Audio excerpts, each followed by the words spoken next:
Olá, saudações, que todos sejam muito bem-vindos a mais esse encontro do Grupo Espírita Francisco de Assis, à luz da doutrina espírita. Hoje nós teremos o nosso irmão Marcelo Shoa, da União das Sociedades Espíritas de São Paulo. Antes, porém, de passarmos a palavra para o Marcelo, vamos fazer a página e a prece. A página de hoje é do livro Caminho, Verdade e Vida, Psicografia de Francisco Cândido Xavier, pelo Espírito Emmanuel. É o capítulo 150, intitulado Aguilhões. Duro é para ti recalcitrar contra o aguilhão. Jesus. Está em Atos, capítulo 9, versículo 5. O caminho evolutivo está sempre repleto de aguilhões. De outro modo, não enxergaríamos a porta redentora. Entrega-se Deus aos filhos da criação inteira. Reparte com todos os tesouros do seu amor infinito. Estimula-as a se elevarem através de 1000 modos diferentes. Entretanto, existem círculos numerosos como a Terra, em que as criaturas não se apercebem dessas realidades gloriosas e paralisam a marcha, dormindo no leito da ilusão. Perante tal inércia, os mensageiros da providência, aos quais se confiou a tarefa de iluminação dos que estacionam na sombra, promovem recursos para que se verifique o despertar. Cientes de que Deus dá tudo, a vida, os caminhos, os bens infinitos, os gênios inspiradores, e só pede às criaturas se lhe dirijam aos braços paternais, esses divinos emissários organizam os aguilhões por amor aos seus tutelados. Nesse programa, criou Jesus os mais nobres incitamentos para a esfera terrestre.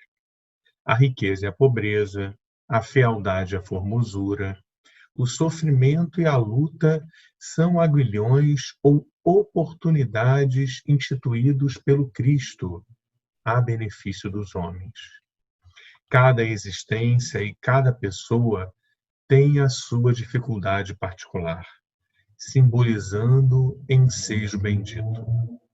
Analisa a tua vida, situa teus aguilhões e não te voltes contra eles. Se um espírito da grandeza de Paulo de Tarso não podia recalcitrar, imagino o que se pedirá do nosso esforço. E agora, meus amigos, elevando os pensamentos ao alto, rogamos a Deus, nosso Pai de amor infinito, a Jesus, nosso irmão mais velho, mestre, guia, bússola norteadora do nosso caminhar, aos espíritos que tutelam os trabalhos do Grupo Espírita Francisco de Assis.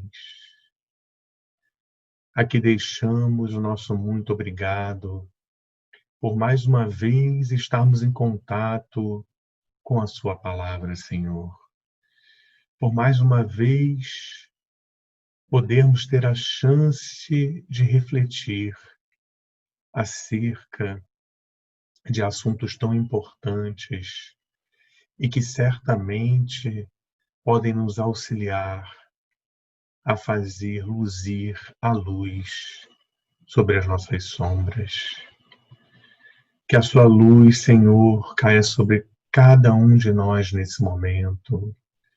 Que a sua luz possa chegar a todos os enfermos e aos seus familiares. E que nessa noite o irmão Marcelo Shoa possa discorrer acerca do tema, para que possamos certamente levar conosco os frutos necessários para caminharmos em direção a Ti. Que assim seja, graças a Deus.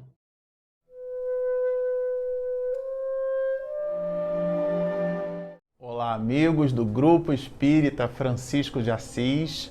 Meu nome é Marcelo Shoa e hoje nós conversaremos sobre uma parábola muito significativa, contida no Evangelho segundo o Espiritismo e, sobretudo, numa parte onde Allan Kardec produz uma exortação que representa, vamos dizer assim, um axioma dentro da doutrina espírita. Quando dissemos axioma, não é? Essa palavra diferente, do ponto de vista axiológico, isto é, da sua valoração, a importância da caridade. No capítulo 15 do Evangelho segundo o Espiritismo, a caridade se torna tão augusta, tão importante o entendimento desta para nós, os espiritistas, os espíritas cristãos, que o mestre de Lyon vai colocar nesse capítulo 15 uma expressão que corresponde, dentro do movimento espiritista, àquilo que chamamos de fora da caridade não há salvação. Costumamos dizer, inclusive a esse respeito, que a palavra mais importante em doutrina espírita não é nem a reencarnação. É verdade que nós, os espiritistas, por acreditarmos na multiplicidade das existências, isto é, nós temos uma única vida, mas múltiplas encarnações, por acreditarmos neste conceito, aprendemos com ele que o hoje é o resultado do ontem, não importando se esse ontem foi cheio de sucessos ou decessos. A verdade, espiritualmente falando, é que colhemos hoje aquilo que plantamos lá atrás. E amanhã teremos aquilo que fizermos hoje. Esta dinâmica, ela é possível depreender entre nós. Aliás, essa não é uma tese minha, vai contida no próprio Evangelho segundo o Espiritismo, quando trata das causas anteriores e causas atuais das aflições, dentro deste princípio, que é uma pedra fundamental, é um outro axioma, um outro valor da doutrina espírita, é o fundamento da doutrina espírita contida na questão 171 do Livro dos Espíritos, que é a reencarnação. Em que se funda, vai dizer o mestre de Lyon, qual é o fundamento do dogma da reencarnação, entendendo por dogma aí uma valoração incontestável, porque é o que explica de maneira efetiva a bondade e a justiça de Deus. E é justamente o que vai na resposta. Mas por uma coisa ou por outra, a abstração feita a este valor singular e de importância fundamental entre nós, os espiritistas, que é o entendimento da reencarnação, as consequências morais decorrentes deste entendimento, que significa a aplicação dos valores fundamentais e teóricos que a gente apreende com doutrina espírita, aquilo que Deolindo Amorim vai chamar de cultura espírita. O resultado dessa cultura espírita é o valor prático das nossas atitudes no cotidiano. E nesse aspecto, a caridade é a palavra que significa o verbo amar em ação. O amor em execução significa caridade. A caridade é a movimentação efetiva do cristão diante do entendimento que ele possui em cima da sua realidade, que é uma realidade transcendental. Por uma coisa ou por outra, nós retiramos lá do capítulo 15 do Evangelho segundo o Espiritismo, justamente quando Kardec propõe fora da caridade não há salvação, esse lema, essa bandeira. Chico Xavier, inclusive, vai nos dizer a esse respeito que bom que Allan Kardec se expressou dessa forma, porque se tirar Jesus, eu saio e continuo, permaneço com Jesus, vai nos dizer Chico Xavier, o apóstolo da mediunidade, que, na verdade, inclusive, deixou dois grandes legados, como se fossem dois grandes braços da sua vida. O primeiro deles, muito conhecido por nós, os espiritistas, que é a sua produção medianímica. A centena de livros que foi publicada pela mediunidade augusta, eclética e incomum, invulgar, de Chico Xavier, esse enorme e brilhante médium mineiro, mas existe o outro braço, a outra faceta, como se fosse uma moeda com dois lados, o outro lado da vida de Chico Xavier, que foi o seu comportamento, isto é, a valoração, quando dissemos lá aquela palavra complicada e difícil, axioma, esse axioma de Chico Xavier pode se traduzir do ponto de vista da exemplificação desse amor na sua manifestação da caridade. E é dessa caridade que vamos falar um pouquinho hoje aqui. Nós trouxemos um fragmento desse capítulo 15 do Evangelho segundo o Espiritismo, que na verdade é o diálogo de Jesus com o doutor da lei, um homem douto na época, era considerado douto, aliás, inclusive até hoje, né? Essa palavra douto significa aquele que está habilitado a ensinar, porque o douto é aquele que possui doutorado, inclusive, né? Que é um título acadêmico que pressupõe esta pessoa, por o possuir, com a condição, a capacidade já desenvolvida no meio acadêmico de poder ensinar. De um modo geral, nós chamamos os médicos de doutos. Quando a gente faz uma consulta médica, inclusive, em cima de um determinado sintoma, e a gente sempre pergunta para o médico, né, doutor, o que é que está acontecendo? E ele então nos explica. Divaldo Franco costuma dizer que o médico é um emissário de Deus por sobre a face da terra, porque curam corpos no sentido de dar manutenção a que a alma consiga sobreviver, de maneira que é uma atividade augusta. Mas por uma coisa ou por outra, eles no exercício da medicina exercem aquela relação de aprendizado, como igualmente, né, aqueles formados em ciências jurídicas, os advogados, a gente costuma chamar de doutor, o engenheiro, são clichês dentro da sociedade odierna, a sociedade atual. Mas aqui o ponto alto é entender que àquela época, há 2000 anos, apresentou-se para questionar Jesus quem seria o nosso próximo, e esse homem que faz esse questionamento é um doutor da lei, é um homem, então, entre os judeus primitivos, reconhecidamente como sendo um homem sábio. E aqui nós trazemos justamente a parábola do bom samaritano como sendo esse ponto alto, porque foi a forma que Jesus encontrou para nos mostrar a todos, porque aqui não é um diálogo entre este homem, né, entre este judeu sábio, este doutor da lei, com Jesus Cristo. Somos nós perguntando ao Mestre como entender quem é o nosso próximo, que seria a forma mais singular, primeira, de nós efetivamente dinamizarmos aquilo que conhecemos por caridade. E é aqui na parábola do bom samaritano que a gente vai trazer esses valores para nós conversarmos um pouquinho. A ideia aqui hoje é darmos elementos de reflexão sobre a parábola do bom samaritano. E por uma coisa ou por outra, Jesus vai começar dizendo um homem, e aqui não é o homem, em língua portuguesa,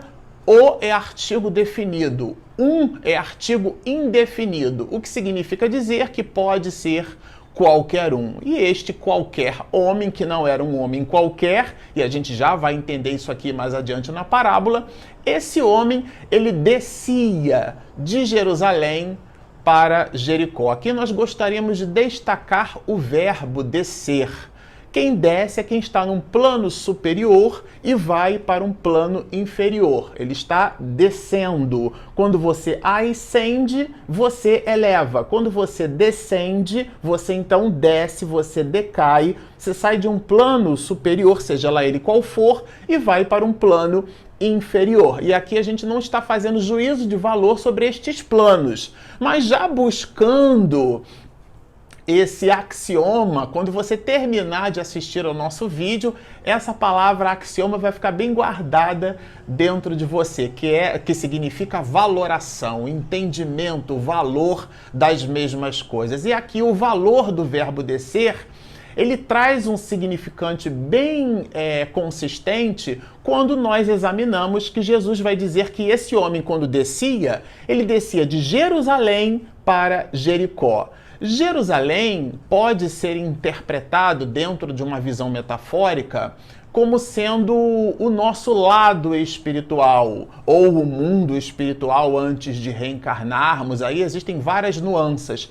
Por que estamos dizendo assim? Porque a cidade de Jerusalém era a cidade do templo estabelecido entre os judeus primitivos e até hoje. E Jericó era uma cidade do comércio, do escambo, da troca, das relações comerciais. Então, olha que interessante. Esse homem saía de Jerusalém, isto é, numa condição superior espiritual, já que a cidade de Jerusalém pode ser interpretada assim, e ele então ia para Jericó, um ambiente comercial, é o mergulho da criatura humana da realidade espiritual para a realidade material. Vocês vejam que a gente mal começou a parábola. Olha quanta informação vai contida nesta parábola. E aqui nós deixamos aqui do lado, né, em formato de desenho, justamente porque já utilizamos esse material quando à época evangelizávamos na juventude e também na infância,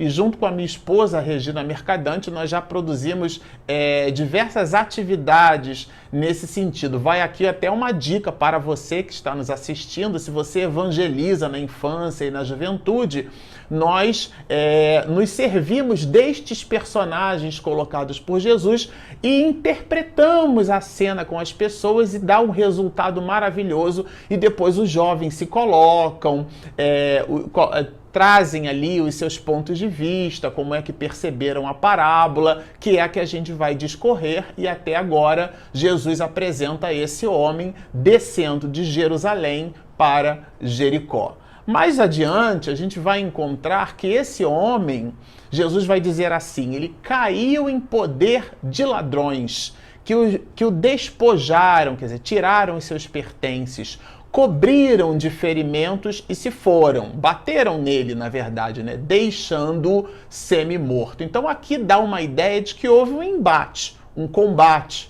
uma luta.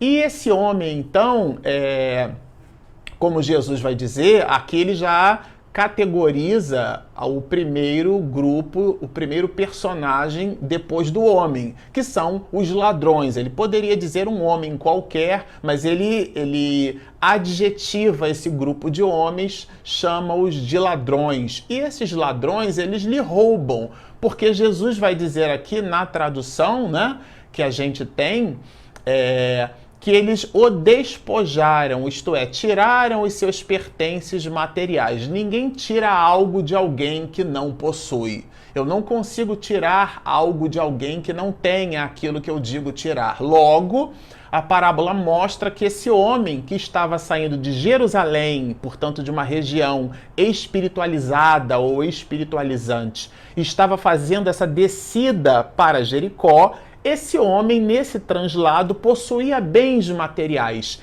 De alguma forma, instigaram determinados transeuntes classificados por Jesus Cristo como sendo ladrões e o despojaram, isto é, tiraram estes pertences desse homem. E mais do que isso, ainda lhe cobriram de ferimentos, isto é, bateram nele.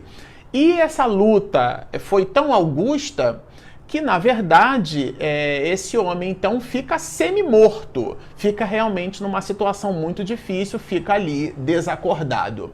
Agora, isso representa o prólogo da história, porque agora nós vamos perceber daqui para diante outro axioma, outro valor da parábola do bom samaritano, porque Jesus vai introduzindo personagens nessa história. O próximo personagem é justamente esse, né? Qual? O sacerdote. Então Jesus vai dizer assim: aconteceu em seguida, isto é, o movimento subsequente ao homem ter sido apanhado por ladrões, ter ficado sem os seus bens e ter então ficado semi-morto, o movimento subsequente, que vai escrito aqui como em seguida, aconteceu que um sacerdote, descendo pelo mesmo caminho, de novo o verbo descer, descendo, e conjunção aditiva, dando uma ideia de soma, pelo mesmo caminho que fez aquele homem, ouviu, aí Jesus diz assim, ouviu e passou adiante. O sacerdote aqui pode ser, numa análise interpretativa, pode ser por nós visto como sendo aquele dirigente da casa espírita, já que estamos entre irmãos espiritistas, assim poderemos nos expressar. Lembrando que isso é uma analogia, viu, gente? pode ser considerado pela importância do sacerdote, né, daquele que efetivamente representava o templo estabelecido à época entre os judeus, como sendo o dirigente da casa espírita, o presidente, a diretoria executiva, os seus diretores, um dirigente de departamento, ou seja, aquele que se engajou numa atividade doutrinária que exerce uma compleição a responsabilidades diferenciadas em relação à casa espírita, pode ser por nós considerado aqui numa relação de analogia com esse sacerdote, o personagem, a valoração desse personagem. Mas Jesus vai nos dizer que esse personagem, esse sacerdote, que seria o espiritista dirigente dos dias de hoje, ou a qualquer outro grupo de nós na sociedade que nos empenhamos em manter estas mesmas sociedades com vistas à assistência ao outro, né? Esse sacerdote, ele vê o homem naquela condição de semi-morto, porque passa, inclusive, pelo mesmo lugar. Jesus apresenta dois componentes que não restam dúvida. O primeiro é que o sacerdote passava pelo mesmo caminho, mas a parábola não cita só isso. A parábola cita que, além de passar pelo mesmo caminho, Jesus faz questão de dizer que o sacerdote viu.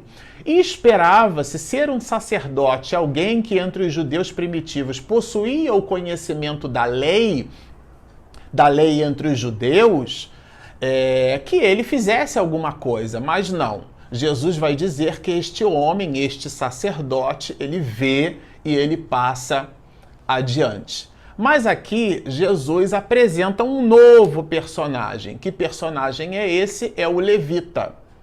E ele continua nos dizendo, um levita que também veio àquele lugar, de novo aqui Jesus fazendo questão de pontuar o lugar.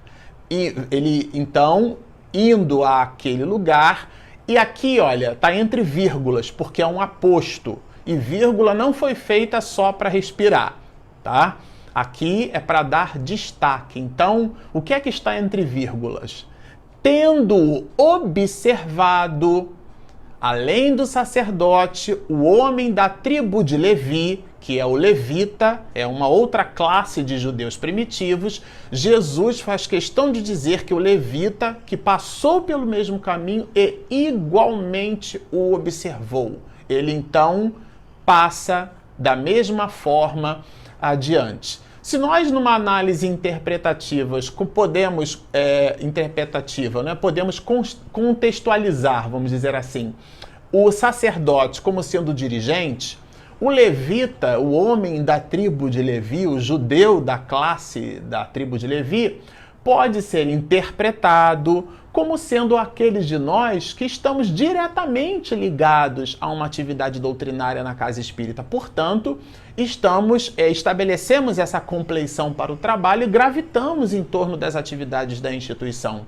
Somos os frequentadores das casas espíritas, aqueles que assistem às palestras, aqueles que tomam passe, aqueles outros, inclusive, que num passo mais adiante, no lugar de só receber, também doam, isto é, doam o seu tempo, a sua disponibilidade, a sua energia, seja ela a sua energia braçal, a sua energia mental, dão a sua contribuição no movimento de reciprocidade. Os bancos chamam isso de reciprocidade, né? Então o cliente dá a sua fidelidade ao banco e o banco dá crédito para aquele mesmo cliente, diminuindo a possibilidade dos juros. Eu juros que vou pagar. E esse valor, essa valoração dos juros fica então diminuída pelo banco em função dessa relação de credibilidade que o cliente tem para com o banco. Dentro dessa análise metafórica igualmente, mas numa outra perspectiva, a pessoa que entende esta relação de reciprocidade, ela resolve dar, muito mais do que buscar. Existem aqueles por consciência, isso aqui seria um outro vídeo só para a gente falar dessas questões. Mas para não ficar raso, para a gente pontuar, existem aqueles que buscam e sugam da instituição, e existem outros que estabelecem essa relação de reciprocidade, além de buscar e de obter na instituição, reconhecidamente, porque se mostram e se reconhecem satisfeitas pelo muito que o gasofilácio da vida da instituição é capaz de oferecer, ela então deposita as suas moedinhas igualmente, estabelecendo esse processo de reciprocidade. Tudo isso pode ser entendido pelo levita, aquele que vai descrito por Allan Kardec no Livro dos Médiuns, mais especificamente no capítulo 3º da primeira parte, no item 28. Entre aqueles que se reconheceram pelo estudo prático do Espiritismo, podemos destacar, e estabelece 4 grupos, e isso seria objeto também de um outro estudo só para a gente trabalhar o capítulo 3º da parte 1ª do Livro dos Médiuns, que se chama O Método. Mas por uma coisa ou por outra, aqui o objetivo é entender o homem da tribo de Levi, é entender o levita, é entender o espiritista que abraça atividades voltadas à caridade, à assistência ao próximo, mas Jesus Cristo vai pontuar que este levita, aqueles de nós que nos movimentamos nas lides espíritas, observamos o homem semi-morto e passamos igualmente, de modo igual, assim como o sacerdote, o levita fez o mesmo movimento, igualmente adiante. E continua aqui Jesus, ele vai dizer aqui o seguinte, continuando: mas, aqui é uma conjunção adversativa, viu, gente? Mas, porém, contudo, todavia, entretanto, aqui é o outro lado da moeda. Entretanto, um samaritano, quer dizer, o homem das Samarias, seria como se fosse aquele que Divaldo Franco, nos dias atuais, vai chamar de o invisível. São os homens invisíveis, que inclusive agora, no século XXI, enquanto gravamos esse vídeo, neste instante de Covid-19, da reclusão e do afastamento social por conta desse vírus, que modificou completamente a paisagem econômica, socioeconômica e até mesmo cultural da sociedade do século XXI, ela vai se apresentar. Então, esse samaritano pode ser comparado como aquele invisível proposto por Divaldo Pereira Franco sob a inspiração de Joana de Ângeles, aqueles que nós não observávamos na sociedade, o garçom, o entregador, o lixeiro, aqueles que trabalham gravitando em cima das atividades hospitalares, os próprios enfermeiros que dão a assistência direta ao paciente, o médico que é um emissário de Deus, essa equipe de saúde que hoje sustenta as pessoas que sofrem, que estorcegam em cima dessa realidade viral, que é a Covid-19, o coronavírus. Ele traz esse nome corona porque analisado ao microscópio parece uma coroa, e 19 porque foi efetivamente identificado no final do ano de 2019. Mas por uma coisa ou por outra, nós passamos a valorizar esses invisíveis, esses samaritanos. E é justamente um desses samaritanos que Jesus vai destacar aqui. Um samaritano que viajava, ele estava em translado, e aí Jesus vai pontuar, chegando ao lugar onde jazia aquele homem, quer dizer, passou igualmente pelo mesmo caminho, assim como o sacerdote, assim como o levita, Jesus faz questão de dizer que o homem passa pelo mesmo caminho, ele repete. Isso não é casual, é cáusico, tem um motivo, tem um objetivo, tem um propósito. O nosso querido amigo e orador espírita conhecido de todos, né, Haroldo Dutra Dias, vai reforçar a ideia de que as palavras de Jesus possuem vida eterna. Se eu digo assim, eu estou aborrecido, este é um fato finito e circunstancial. Eu não posso pegar essa minha expressão e até mesmo 5 minutos, meia hora, um dia depois que seja, repeti-la, porque eu já posso não estar mais aborrecido. Ou seja, as nossas falas, elas são temporais, mas os ensinamentos de Jesus são de vida eterna. Então a mensagem aqui, dentro do simbolismo que ela possui, ela é para a eternidade do nosso processo evolutivo. E aqui, dentro desse mecanismo, Jesus vai apresentar que esse homem passa pelo mesmo lugar e faz questão de dizer assim, E, tendo-o visto, assim como o sacerdote, assim como o levita, agora no samaritano, Jesus vai pontuar de igual modo que o samaritano passa pelo mesmo local, observa-o da mesma forma, entretanto, possui uma postura diferenciada, um comportamento diferenciado. Então, esse comportamento ele se traduz em quê? Foi tomado de compaixão, ele viu com o coração. E esse homem, então, faz o seguinte movimento prático, de ordem prática. Aproximou-se dele. Nada de falar com as pessoas. Essa distância que a gente observa dos dias atuais, essa distância, ela é uma distância gerada por esse movimento imperioso que o afastamento social nos dá, com vistas nesse afastamento ao decesso da valoração exponencial pela contaminação do vírus. Mas existem as relações de proximidade, parece um paradoxo isso, né? Que a gente consegue dar com a distância.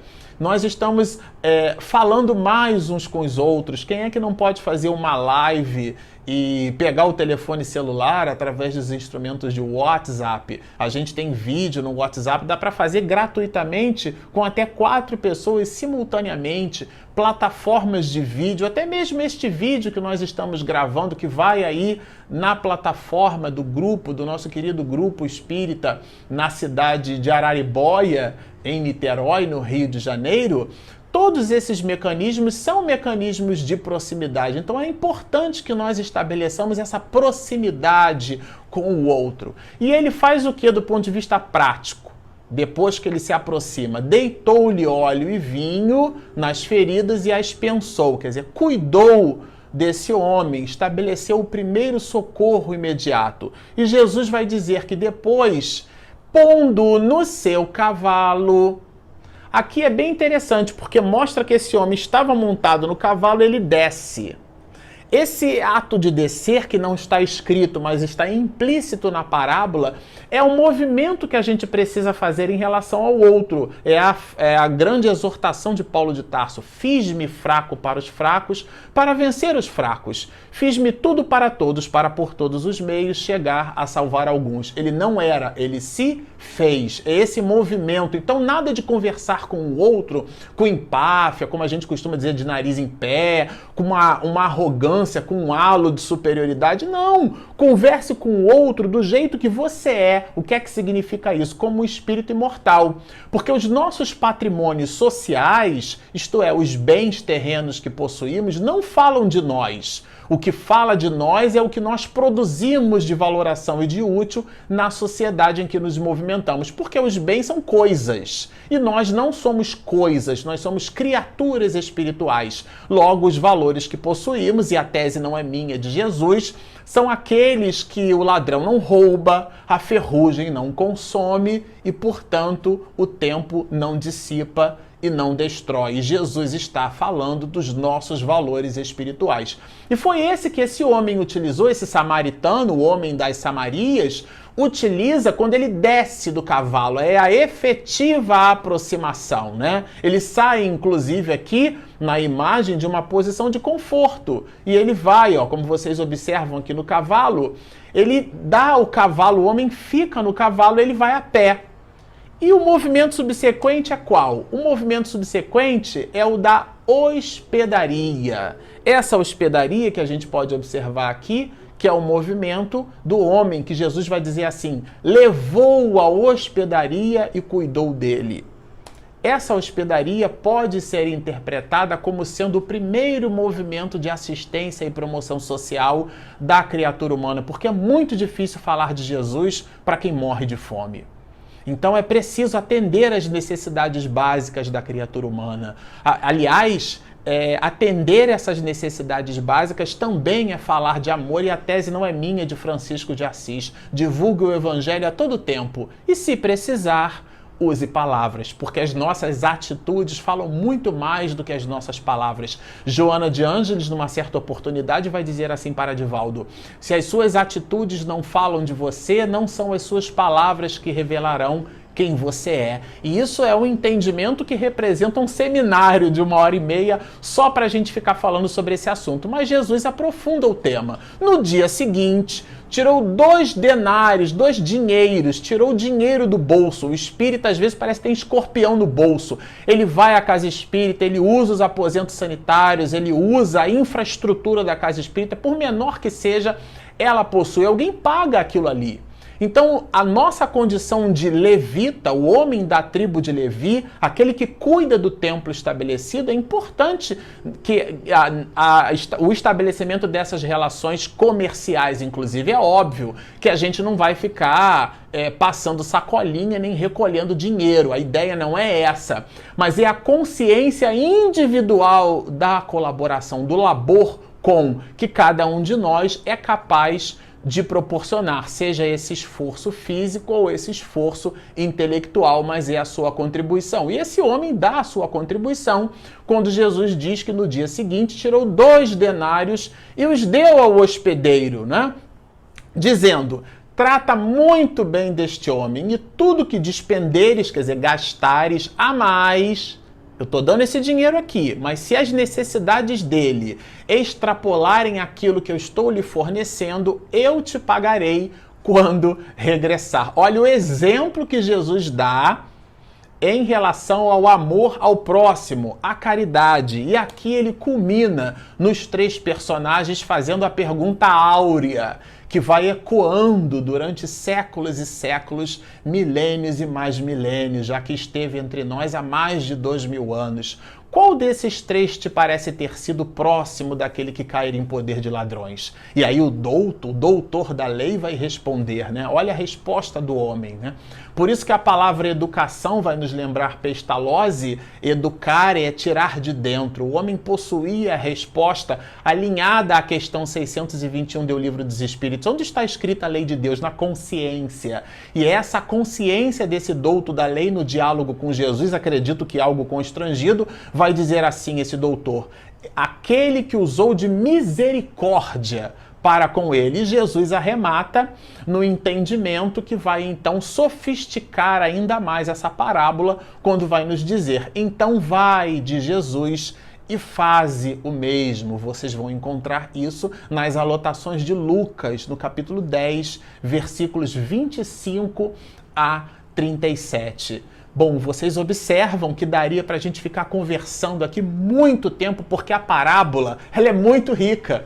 Ela é muito cheia de detalhes que nós poderíamos explorar aí muito. Aliás, essa parábola nós já utilizamos num seminário de 1h30 para conversarmos sobre ela, porque traz significativa importância e valoração. Mas nos dias atuais, nos dias de Covid-19, nos instantes onde vivemos o afastamento social, falar do próximo é falar da nossa atitude benfazeja, é da contribuição que a gente dá para a sociedade. Então, se nós ligamos a televisão e o noticiário fala da dor humana, a nossa reflexão que fica é: como cidadão, o que é que nós estamos fazendo para minorar o sofrimento alheio? Qual a nossa efetiva contribuição como cristãos? Estamos descendo do cavalo das nossas situações cômodas e dando um pouco daquilo que inclusive vai nos faltar, dando não o que sobra, não a roupa velha que a gente não quer mais, não é isso. Aqui é dar de si. Portanto, esses são os ensinamentos maravilhosos expedidos por Jesus nas anotações de Lucas, no capítulo 10, dos versículos 25 a 37, contidos no Evangelho segundo o Espiritismo. Allan Kardec teve a brilhante ideia de retirar este pensamento quando trabalha o axioma, a ideia que nós, os espiritistas, propagamos, que é: fora da caridade não há salvação. Muita paz a todos. E assim, meus amigos, chegamos ao término de mais um encontro do Grupo Espírita Francisco de Assis, agradecendo a vocês que mais uma vez aqui estão assistindo as palestras, ao Marcelo pelas reflexões do dia, E vamos à prece final. Ó Deus, mais uma vez aqui estamos para agradecer a sua bondade infinita, por termos oportunidade nessa vida de estarmos em contato com essa doutrina tão consoladora. Que possamos, Senhor, dia após dia, estarmos prontos para aplicar tudo aquilo que aprendemos, para percebermos, Senhor, a importância da construção da coletividade, para percebermos que temos que sair mais da nossa individualidade. Que a sua luz e o seu amor esteja conosco e que possamos passar por todos esses aguilhões, por todas essas dores, de uma maneira menos penosa, porque já entendemos que tiraremos muito proveito de todas as provas a que estamos submetidos. Que a sua luz e o seu amor possa luzir sobre cada um de nós e que tenhamos uma excelente noite de muita paz e muita tranquilidade. Que assim seja, graças a Deus.